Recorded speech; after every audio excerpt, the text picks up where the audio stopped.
दो जहां की कामयाबी गर तुझे दरकार है, दो जहां की कामयाबी गर तुझे दरकार है, उनका दामन थाम ले जिनका मोहम्मद नाम है।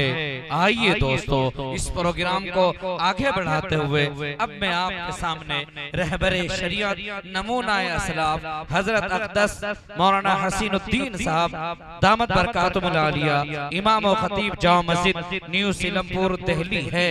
हजरत के लिए मैं इतना ही कहूँगा कि रफ़ाते और बुलंदी भी आप पे नाज करे, रफ़ाते और बुलंदी भी आप पे नाज करे, आपकी उम्र खुदा और भी दराज करे।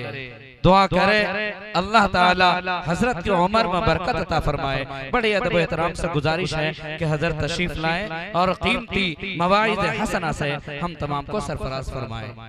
नहमदुहु व नुसल्ली अला रसूलिहिल करीम, अम्मा बाद, अऊज़ु बिल्लाहि मिनश शैतानिर रजीम, बिस्मिल्लाहिर रहमानिर रहीम।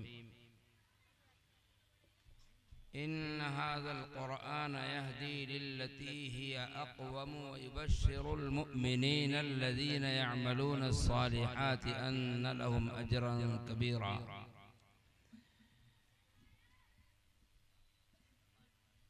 वक़ाल नबी सल्लल्लाहु तआला अलैहि वसल्लम, ला हसदा इल्ला अला इस्नैन, रजुलुन आताहुल्लाहुल क़ुरआन फहुवा यक़ूमु बिही आनाअल लैलि व आनाअन नहार, व रजुलुन आताहुल्लाहुल माल फहुवा युनफ़िक़ु मिन्हु आनाअल लैलि व आनाअन नहार, औ कमा क़ाल सल्लल्लाहु तआला अलैहि वसल्लम।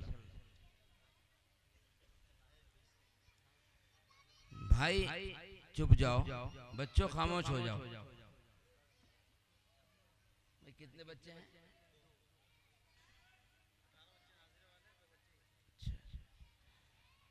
देखो माशाल्लाह, ये हाजी अनवार साहब के मकान में बहुत दिनों से मदरसा चल रहा है और कारी रहमतुल्लाह साहब ने ही इसकी इब्तिदा की थी। बराबर इस इलाके में दीन की आबियारी ये मदरसा कर रहा है। हर साल नाज़रे से और हिफ्ज़ से इस मदरसे से बच्चे फारिग होते हैं और ये आला दर्जे का काम हो रहा है। सबसे बेहतरीन काम है ये। अल्लाह फरमाता है कि कुरान सबसे सीधी और आसान राह बताता है, वो रास्ता बताता है जो सबसे सीधा सच्चा है। अक़वम, अक़वम कहते हैं ऐसा रास्ता जो करीब का भी हो, आसान भी हो और खतरा भी ना हो। मुफस्सिरीन ने इसकी तशरीह में 3 बातें लिखी हैं कि ऐसा रास्ता जो करीब का भी हो और आसान भी हो। भाई आपको जामा मस्जिद जाना है तो अगर कोई ऐसा रास्ता बन जाए या बना हुआ है कि जो करीब भी पड़ता है और रास्ता बहुत अच्छा है और खतरा कोई नहीं है, तो वही अच्छा रास्ता होगा ना। तो कुरान भी ऐसा रास्ता बताता है कि जो अल्लाह से करीब करने वाला भी है और आसान भी है। कुरान का पढ़ना तो बहुत आसान है। वलक़द यस्सरनल क़ुरआन लिज़्ज़िक्रि फ़हल मिन मुद्दकिर, हमने कुरान को पढ़ना याद करना आसान बनाया है, कोई हो इसको याद करने वाला, और खतरा भी कोई नहीं है। देखो ना, किसी ने माल इकट्ठा किया, उसकी हिफाजत की जाती है कि भाई कोई जेब में पैसा है तो खतरा है जेब ना कट जाए, घर में पैसा है तो खतरा है कोई घर से निकाल कर ना ले जाए, बैंक भी लुट जाते हैं। लेकिन अगर किसी के पास इल्म है और किसी के पास अल्लाह के कलाम का कुछ हिस्सा है, उसे याद है, कोई उसे लूट लेगा, छीन लेगा, जेब काट लेगा, सीने में से निकाल लेगा, कोई खतरा नहीं है। आसान भी है, करीब का भी है, यानी अल्लाह से करीब करने वाला भी है, आसान भी है, खतरा भी कोई नहीं है। अल्लाह के नबी सल्लल्लाहु अलैहि वसल्लम ने इरशाद फरमाया कि हसद जायज नहीं है, मगर दो लोगों के लिए हसद करना कर सकते हैं। हसद करना तो हराम है, लेकिन हसद किसे कहते हैं? हसद कहते हैं किसी आदमी के पास कोई नेमत है, दिल के अंदर उससे कुढ़ना और ये सोचना कि ये इसके पास से जुदा हो जाए। किसी की दुकान चल रही है कि भाई इसकी दुकान नहीं चलनी चाहिए, मेरी चले ना चले, इसकी दुकान उजड़ जाए, इसका घर बर्बाद हो जाए, इसका काम खराब हो जाए, मेरा सही हो कि ना हो मुझे इससे कोई परवाह नहीं है। सामने वाले का काम खराब हो, सामने वाले की दुकान खराब हो, सामने वाले का कारोबार खराब हो, इसका कारोबार ठप हो जाए, इसकी दुकान ठप हो जाए, ये तरक्की ना करे, जलना, इसको कहते हैं हसद। ये तो हराम है। लेकिन हसद की दो किस्में लिखी हैं शुर्राह हदीस ने। एक हसद हसद हकीकी है, ये हराम है कि दूसरे की नेमत के जवाल की फिक्र करना और दूसरे की नेमत के जवाल के बारे में सोचना कि इसकी नेमत छीन जाए, ये हराम है। और एक हसद हसद मजाजी है, उसको गिब्ता भी कहते हैं और हमारी जुबान में उसको रश्क भी कहते हैं। गिब्ता यानी ये तमन्ना करना कि भाई मेरे भाई के पास अच्छा मकान है, मेरा भी अच्छा मकान बन जाए, मेरे भाई के पास अच्छी दुकान है, अल्लाह मुझे भी अच्छी दुकान दे दे। दुनिया के मामले में ये तमन्ना जायज है और दीन के मामले में ये तमन्ना करना बेहतर है, मुस्तहब है कि ये कुरान पढ़ा हुआ है, अल्लाह मुझे भी कुरान पढ़ा दे। ये मेरा भाई नमाजी है पक्का, अल्लाह मुझे भी पक्का नमाजी बना दे। ये मेरा भाई अपने बच्चों को मदरसे भेजता है, अल्लाह मुझे भी अपने बच्चों को मदरसे में भेजने वाला बना दे। ये तमन्ना करना, इस तमन्ना पर सवाब भी मिलता है। तो दो लोग अगर हसद जायज होता, यानी हसद तो हराम है, लेकिन हसद की दूसरी किस्म जिसको गिब्ता कहते हैं, वो किस पर किया जाए? वो उस शख्स पर किया जाए कि अल्लाह ने जिसको कुरान पाक अता किया है, वो कुरान पाक पढ़ा हुआ है और वो उसको दिन रात पढ़ता रहता है, अमल भी करता है और उसको पढ़ता भी है। फहुवा यक़ूमु बिही आना अल-लैली व आना अन-नहार, वो उसको कायम किए हुए है, वो उसको पढ़ता रहता है।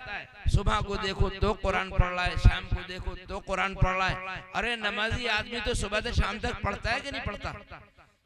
भाई नमाज पढ़ेगा आदमी तो कुरान पढ़ेगा, सूरह फातिहा पढ़ेगा, सूरत भी मिलाएगा, तो भी कुरान पढ़ने वाला है। सुबह को भी पढ़ रहा है, रात को भी पढ़ रहा है, दिन को भी पढ़ रहा है। और दूसरे वो शख्स कि अल्लाह ने जिसको माल दिया है, आताहुल्लाहुल माल फहुवा युनफिकु मिन्हु आना अल-लैली व आना अन-नहार, उसको माल दिया अल्लाह ने, वो उस माल को दिन में भी खर्च करता है, रात में भी खर्च करता है, जहां जरूरत होती है खर्च करता है, उड़ाता नहीं है। हम तो उड़ा रहे हैं ना माल को अपने, देखो ना शादी हो रही, माल को अपने जला रहे हैं, पटाखे छोड़ रहे हैं, जलाना ही तो है, आग लगा रहे हैं उसमें, खुराफात में खर्च कर रहे हैं, रस्म रिवाज में खर्च कर रहे हैं, बेजा चीजों में खर्च कर रहे हैं। एक एक एक जगह निकाह पढ़ाने गया मैं, अभी की बात है। तो अब निकाह पढ़ाने वाले को तो बाद में बुलाया जाता है, उछल कूद तो वो पहले ही कर लेते हैं ना, अपनी कार्रवाई तो पहले ही निपटा लेते हैं। ढोल ढपड़े धमाके और बाजे गाजे जो कुछ करने होते हैं वो कर करा लिए। भाई अब काजी साहब को बुला लो। तो बहरहाल मुझे बुलाया गया, चला गया मैं, नए लोग थे। तो निकाह पढ़ा दिया, वो उसके मुंह को देख रहा है, वो उसके मुंह को देख रहा है, और फिर कहने लगे जी बस गरीब ही लोग हैं बहुत। अबे भाई, काजी को पैसे देने के लिए तो तुम गरीब दे गए बन गए, और बाजे वाले को, बाजे वाले से अपना पूरा बाजा बजवा लिया तुमने, वहां कुछ नहीं हुआ है? उसको 10,000 20,000 25,000 50,000 दे रहे हैं, 20,000 की आतिशबाजी फोड़ रहे हैं। गलत। अल्लाह फरमाता है कि ऐसा आदमी कि अल्लाह ने जिसको माल दिया है और वो उसको नेक कामों में खर्च कर रहा है, दिन को भी खर्च कर रहा है, रात को भी खर्च कर रहा है, तो अगर आप रश करें तो ऐसे आदमी से करें, हिर्स करें तो ऐसे आदमी की करें, ये हिर्स। तो भाई ये मदरसे जो हैं आपके बच्चों को उस राह पर ले जा रहे हैं जो राह सबसे सीधी है, सच्ची है, आसान है, जिसमें कोई खतरा नहीं है। आते हैं हमारे पास कि जी लड़का हमारा बिगड़ गया, रात को 2 बजे से पहले घर में नहीं आता। भाई अब नजर आ रहा है कि ये बिगड़ गया, इसको तुमने पहले ही जब ये छोटा सा था वहां कारी रहमतुल्लाह के मदरसे में क्यों नहीं छोड़ा, या किसी और मदरसे में क्यों नहीं छोड़ा? ये बच्चे जो पढ़ रहे हैं ये तो बेचारे ऐसे ही गांव के, देहात के, ऐसे ही झुग्गियों के, झोपड़ियों के ना समझ अनपढ़ बच्चे, इनको जब बिठाया गया तो अब इनको ढाला गया। देखो ना, कोई चीज जब बाजार में आती है और बहुत खूबसूरत होती है, कहते भाई बहुत खूबसूरत है, खूबसूरत तो उसको बना दिया गया, खूबसूरत बनाने से पहले कितने रगड़े लगाए गए उसको ये नहीं पता आपको?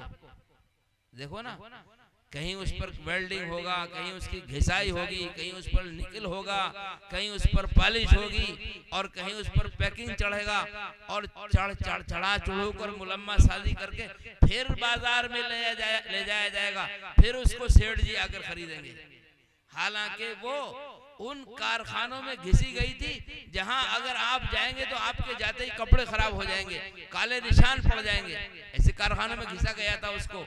लेकिन अब वो जीनत बन रहा है बाजारों की, और जीनत बन रहा है लोगों के अच्छे अच्छे मकानों की और बिल्डिंगों की। तो ये छोटे छोटे मकतब और ये छोटे छोटे मदरसे जिनमें आप अपने छोटे छोटे बच्चों को भेज रहे हैं ना, ये बच्चों पर जब इन पर मेहनत होगी और उस्ताद इन पर मेहनत करेगा और रगड़े लगेंगे और इनकी घिसाई होगी, तो फिर क्या होगा? यही ऐसे चमकेंगे जिस तरह से आज आप देख रहे हैं, किस तरह से आपके सामने नात भी पढ़ रहे हैं और किस तरह से आपके सामने तिलावत भी कर रहे हैं। नजर आ रहा है कि नहीं नजर आ रहा? इसलिए आपका काम, आपके 2 काम हैं। एक काम तो ये है कि आप इस मकतब को बच्चे दें, अपने इसके हवाले बच्चे करें, बच्चे पढ़वाएं, और दूसरा काम ये है कि आप ताउन भी करें। दोनों काम जरूरी है। बच्चों का देना पढ़ने के लिए ताकि वो कुरान पढ़ लें, वो हदीस सीख लें, और आगे अल्लाह उनको तरक्की अता फरमाए तो फिर वो हाफिज बने, आलिम बने, मुफ्ती बने, दीन के दाई बने। ये काम भी करें। और दूसरा काम ताउन। देखो ना, ताउन भी जरूरी है भाई, दुनिया भी तो जरूरी है ना दीन के साथ में। तो इसलिए उसके जो इखराजात हैं, उसकी कफालत है, उसके लिए पैसे की भी जरूरत है। तो माली ताउन भी करते रहें और बच्चों को भी मदरसे में भेजते रहें। ये आपका ताउन होगा तो आप अगर कुरान पढ़े हुए नहीं हैं फिर भी हदीस की बशारत के अंदर आप शामिल हो जाओगे। हदीस में है कि आलिम बनो, मुताल्लिम बनो, यानी या तो सीखने वाले बनो या सिखाने वाले बनो। और अगर आप सीखने सिखाने वाले नहीं बन सकते तो कम से कम इनका ताउन करने वाले तो बन सकते हो। तो आप भी उसी जुमरे में शामिल हो जाओगे, उसी जुमरे में दाखिल हो जाओगे। अल्लाह ताला इस मदरसे की हिफाजत भी फरमाए, इसको तरक्की भी नसीब फरमाए। और इससे जब खैर फूटती है और नूर की शुआएं फूटती हैं, अरे कहीं अगर खाना पकता है तो खुशबू आती है कि नहीं आती है? हाँ? आती है खुशबू। दूर से ही आदमी पहचान लेता है कि कहीं बिरयानी बन रही है, और दूर से ही पहचान लेता है खुशबू सूंघ कर कि कहीं कोरमा पक रहा है। तो जब कुरान पढ़ा जाता है, कुरान की खुशबू उस पूरे इलाके को अपने दायरे में ले लेती है। उसकी नूरानियत और उसकी रूहानियत और उसकी खुशबुएं और उसके मुनाफे और उसके फायदे पूरे इलाके को तरबतर कर देते हैं और पूरे इलाके को पहुंचते हैं। जब जहां जहां वो रोशनी पहुंचती है वो इलाका अल्लाह की पकड़ से महफूज रहता है, अज़ाब इलाही से महफूज रहता है। अगर रहमतें चाहते हैं कि हमारे घरों में बरकतें आए, रहमतें आए, कुरान से वाबस्ता हो जाओ। अपने बच्चों को कुरान पढ़ने के लिए मकतब में भेजो, मदरसे में भेजो, और फिर वो जब पढ़ कर जाएं अपने घर में भी पढ़वाओ। मुफ्ती महमूद साहब रहमतुल्लाह अलैह से, जो मुफ्ती आजम हिंद थे, उनसे एक सवाल किया कि अगर कोई घर बनाए तो क्या उस घर में हम कुरान पढ़वा सकते हैं? तो मुफ्ती साहब ने उसका जवाब लिखा इस तरह का, उसका ऊपर फतवा लिखा कि आप अपने घर वालों को इकट्ठा कर लें और अपने बच्चों को इकट्ठा कर लें, जो घर में बच्चे कुरान पढ़े हुए हैं, बेटी है, बेटा है, ताऊ है, चचा है, बीवी है, उन्हें सबको इकट्ठा कर लें और कुरान पढ़ें और फिर बरकत की दुआ भी कर दें। इसमें कोई हर्ज नहीं है। तो अगर बच्चे पढ़े हुए होंगे तो फिर घर में ही काम हो जाएगा ना, घर से ही बरकत मिल जाएगी। इसलिए भाई पढ़ने की, पढ़ाने की, आप अपने बच्चों को ताकीद के साथ मदरसे में भेजने की पूरी कोशिश करते रहें। अल्लाह ताला बस्ती पर रहम फरमाएगा, इलाके पर भी रहम फरमाएगा। अल्लाह ताला इस मदरसे को भी तरक्की अता फरमाए। और ये जो काम कर रहे हैं रहमतुल्लाह साहब, अल्लाह इनकी भी हिफाजत फरमाए, इनको अजर अजीम से नवाजे। और हम जितने हाजिरीन हैं, जितने लोग यहाँ हाजिर हुए हैं, अल्लाह ताला भाई हमको भी इस सवाब में और इस रहमत में अल्लाह ताला हमको भी शामिल फरमाए। वाखिर दावाना अल्हम्दुलिल्लाहि रब्बिल आलमीन।